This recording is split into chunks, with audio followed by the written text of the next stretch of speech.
Welcome to DP Tutorials by Donny Jarwa. In this another teaching module, we will emphasize and ponder on the discussion of dielectric constant. This dielectric constant forms the basis for understanding the peculiar relationships of understanding the concepts of electric polarization and also electric susceptibility. Now, we have learned that when we have a capacitor, or when one plate of the capacitor will be at a positive potential and the other plate of the capacitor will be at a negative potential. So, let me keep this as positive potential, and the other plate of the capacitor will be at a negative potential. This will be positive.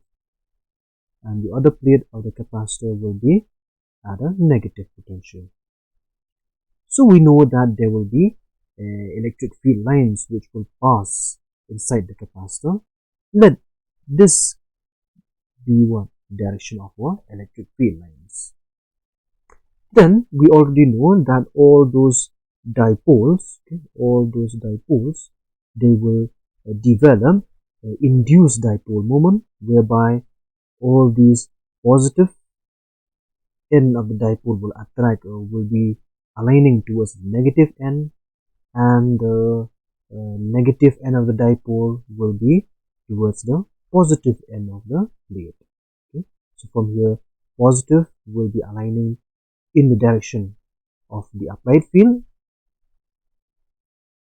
and these negative are in the direction which is opposite to the field. Okay? Are in the direction which is opposite to the field. Likewise, there will be induced dipole moment, which means that along this direction, okay, if I say induced dipole moment, that means along this direction they will acquire, all the charges will be positive. Okay? This material will be positive, and along this end of the conductor, this end of the conductor will be at a negative charges. So the charge density in this case will be plus sigma, and in this case it will be minus sigma. Okay, minus sigma. So those are the surface charge density. Now, when you look closely into these dipoles, okay, the induced dipole moment, okay, the induced dipole moment will be in this direction. Okay, the induced dipole moment will be on this direction, okay, which is opposite to the field. Okay, this is our induced dipole moment from positive to negative, that is sigma I. Now, if I take this curve representing our sigma I, that means this will be what? This will be the direction of our induced dipole moment. Why we take in this direction? Because it is taken from the negative to the positive terminal. This is our induced dipole moment. But it may be noted that if E0, okay, let us keep as E0 as the applied electric field, then the total electric field will be in the direction of as the same as E0. So the total electric field inside this dielectric will be in the direction which is along the applied field, which is denoted by E. So if I take this blue curve representing that electric field E, that means it will be pointing on this direction. So which means that the electric field due to E0, this is our applied electric field, then the induced electric field will be acting on this direction. The induced electric field is due to those induced dipole moments of the individual atoms or the individual domains. Then the total electric field will be in the same direction as the direction of the applied electric field, that is denoted by E. So if you take the ratio over here, I have written that if you take the ratio of the strength, of the strength of the applied field to the electric field inside the dielectric, this E is inside the dielectric, then that ratio is what is defined as a dielectric constant.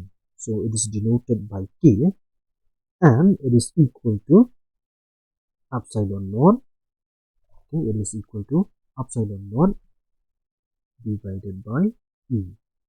This definition will be in terms of the electric field. And keep in mind that a dielectric constant is a dimensionless constant. Okay, it is a dimensionless constant. So the ratio of the applied electric field to the net electric field inside the dielectric is defined as the dielectric constant. But it may be noted over here that the net electric field E,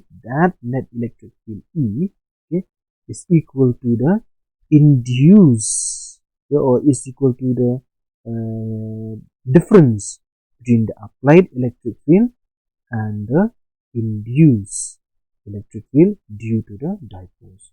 So what is this E naught? E naught is what we call as our applied electric field from the plates of the capacitor, from applied electric field.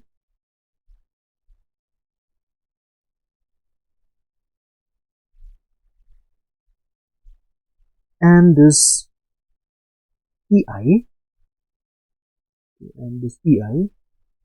is our induced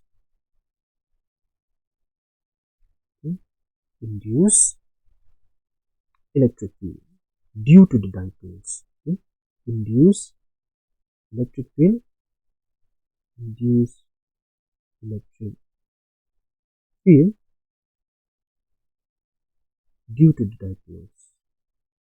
Okay? Due to the dipoles. Due to the dipoles. Now there is another definition of this dielectric constant, which is in terms of the capacitance. Now, if we have a power plate capacitor, and in this power plate capacitor, in between these two plates, if we don't keep anything, which means that it is only air, that means the capacitance of that capacitor without the dielectric will be indicated by C naught. And if I have again on the same capacitor, one plate will be positive, one plate will be negative, and inside the place of the capacitor I keep this insulating material, which is the dielectric. That insulating material is our dielectric. Now the capacitance of the capacitor will change the moment when you bring the dielectric material. So let that capacitance be denoted by C. So if you take the ratio, of the capacitance of the capacitor without dielectric, this is without dielectric, that means C naught, to the capacitance of the capacitor with dielectric C, that is also another definition of K, which is our dielectric constant. So dielectric constant can be written in terms of in terms of the electric field E, and in terms of the capacitance C of a capacitor.